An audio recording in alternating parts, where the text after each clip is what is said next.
Alright, so ready to start the show? Yeah, I'm ready to start the show, but dude, I have to tell you about the craziest thing that happened to me yesterday. What? So I was walking down Queens Boulevard, right? You know, just walking for the sake of walking. And I found a spaceship that crashed in the middle of Queens Boulevard. What are the odds? I know. I mean, no one else even saw it. How weird was that? Or if they did, they ignored it. So, you know, I'm that nosy. So I was like, yo, let me see what's in the spaceship. I look inside. There's like some dying-ass alien in there. And he actually gives me this ring. Isn't that pretty cool? You didn't buy that? That's legit? That's legit, but it's weird. It kind of looks like the Green Lantern ring. It looks exactly like the Green Lantern ring. Do you think if I use the oath, I could, like, have the powers of Green Lantern? Oh, what's the oath? Oh, dude, everyone knows the oath. In brightest day, in blackest night, no fear will escape my sight. I don't think that's how it goes. I'm pretty sure. And then it's like, lanterns bust the nut, your power grows bright, give me power, sight beyond sight. That's not DC's Green Lantern. I swear it is. But dude, if I had the power of Green Lantern, you know what I could do with that? What? I could give you a new costume. A new costume? Why would I need one? I mean, like every fighting game characters have like 8 different default colors and stuff like that. You wouldn't want like a new color, like make your shirt yellow? No, I like blue.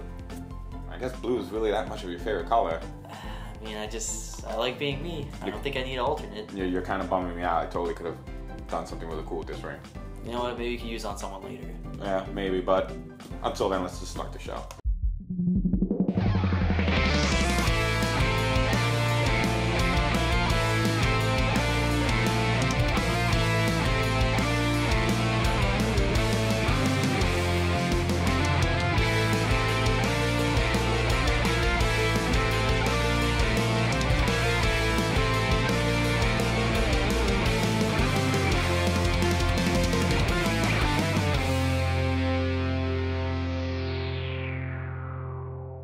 Hey guys, this is Natal. This is Mike. And welcome to the season finale of Fight Your Rival. Yep, that's right guys, episode 20, and we are going to get right into it. Here's the rushdown. The rushdown.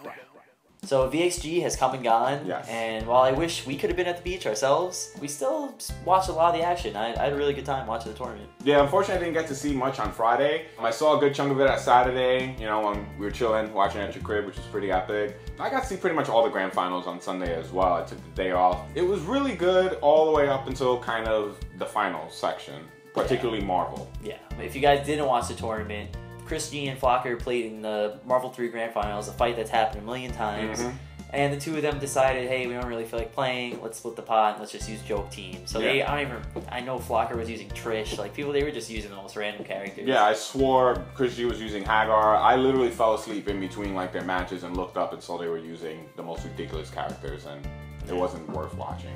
Yeah, it kind of sucked. I mean, VxG, it's, you know, a vacation tournament, it's on the beach, but it's, you know, there's still a lot of high-level play. It was really exciting to watch. And then for all those great Marvel matches to culminate in the grand finals like that, it was definitely a little disappointing. But the finals to Injustice were great. Yeah. You know, shout outs to Perfect Legend for beating out Chris G. You know, Chris G, I love that you use Green Arrow because I'm a Green Arrow player myself, but I'm sorry, Doomsday came in and he destroyed everyone. Yeah, I think Doomsday's a fair character, but I just hate seeing that character win. But overall, shouts to Rolando. We're definitely going to do our best to get to the beach next year. Oh yeah, definitely. Got to get our passports first. Yeah. But I still had a great time watching the event. You know, it was very fun. I liked the lighthearted nature. I really liked that Jessica Negri hopped on commentary. Yep. Gutex was kind of like teaching her fighting game lingo as they went along. After Evo, that's the break everyone needed. So. Yeah, seriously.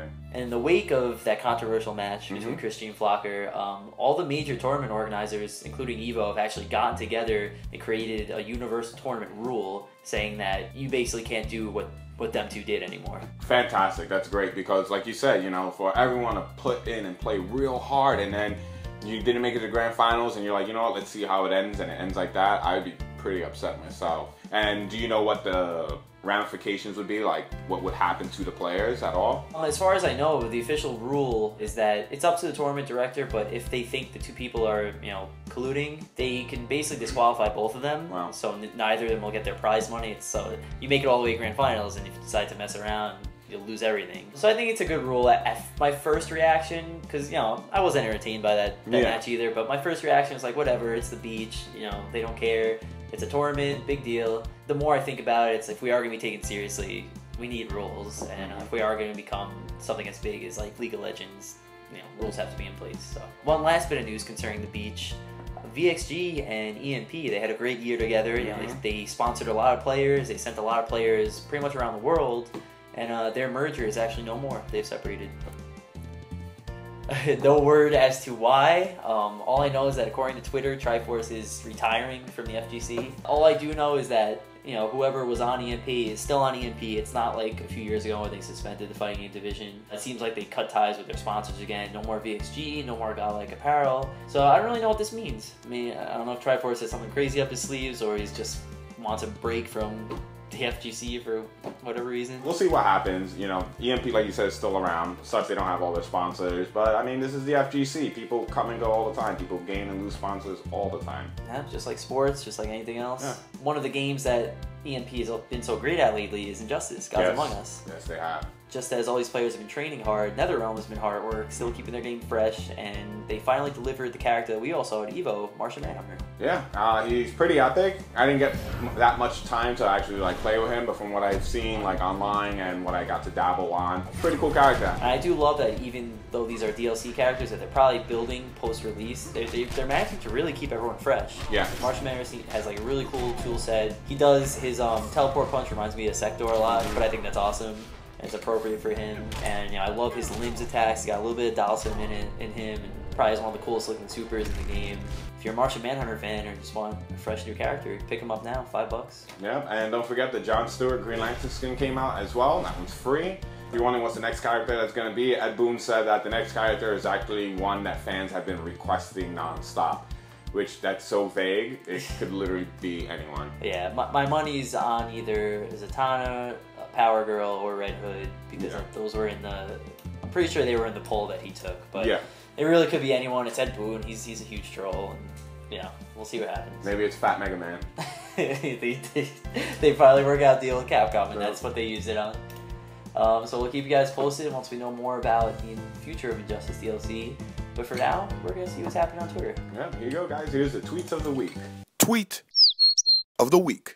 Okay, so we knew Twitter was going to be ablaze following the whole Chris G. Flocker drama. So luckily, Z from Mad Cats, funny guy as always, you know, made light of the situation. He said, "I've always expected NY Chris G to be in collusion with Virgil to split wigs, skulls, pots, and pans with incoming Hellbreaker." So, fun little jab at everyone's favorite, Chris G. And shoutouts to Z for just keeping things lighthearted. So the second tweet of the week actually comes from VxG themselves. Yeah.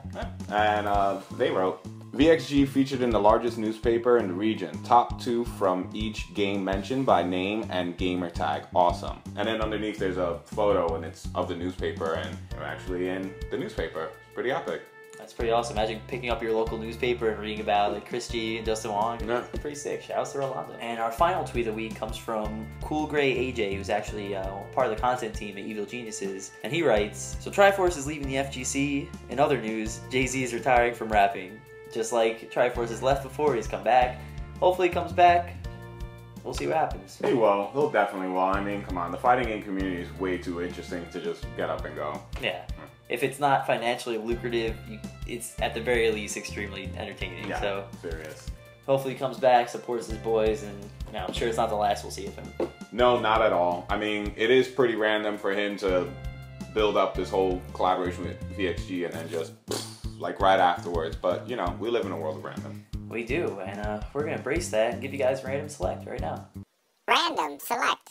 So if you're a Marvel player or just enjoy the game, then you're probably a fan of the X-Men. Yeah. And the X-Men are my favorite supergroup. They're, you know, my favorite storyline in all of Marvel. So I've gone back and finally gotten into the Days of Future Past storyline. Great story. Yeah.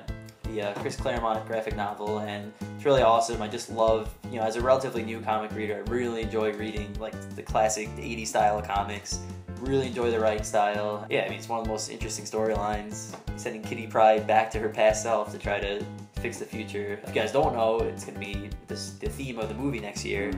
So if you're just a casual X-Men fan who just like the movies or the games, and you plan on seeing Days of Future Past next year, I definitely recommend reading the graphic novel, learning all about it, and check out the new teaser they posted. It's a fake commercial for Trask Industries about their Sentinel program and how they keep the humans safe, even though they're mutant murderers. But definitely check that out. Read Days of Future Past and just get hype on X-Men. So my random select of the week is also comic related, but it's actually not a comic. It's a person who works on comics. So we all know that New York Comic Con is coming in October. We're all excited. Lance Festerman, who likes to fester my email box with tons of Comic Con news, actually sent me one that I actually care about.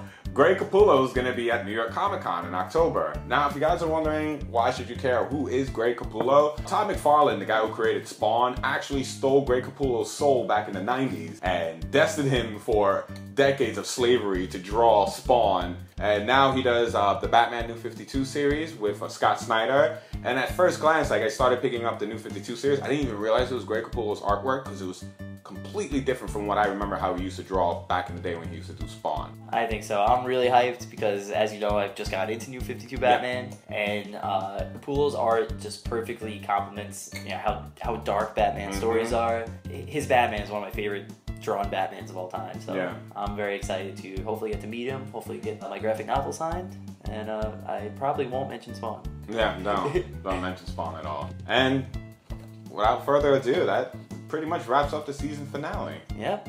Next season's gonna be a crazy one. I'm excited, and in the meantime, always just hit us up. We're on Twitter at Fight Your Rival, Facebook Fight Your Rival. We're always within reach, so if you're wondering why there's no Fight Your Rival, just yell at us, and maybe we'll just reenact an episode on the spot. That, or if you have any suggestions we'd like to see for next season, send it. If it's a good one, we'll use it and totally not give you credit. No, we're lying. We'll give you credit.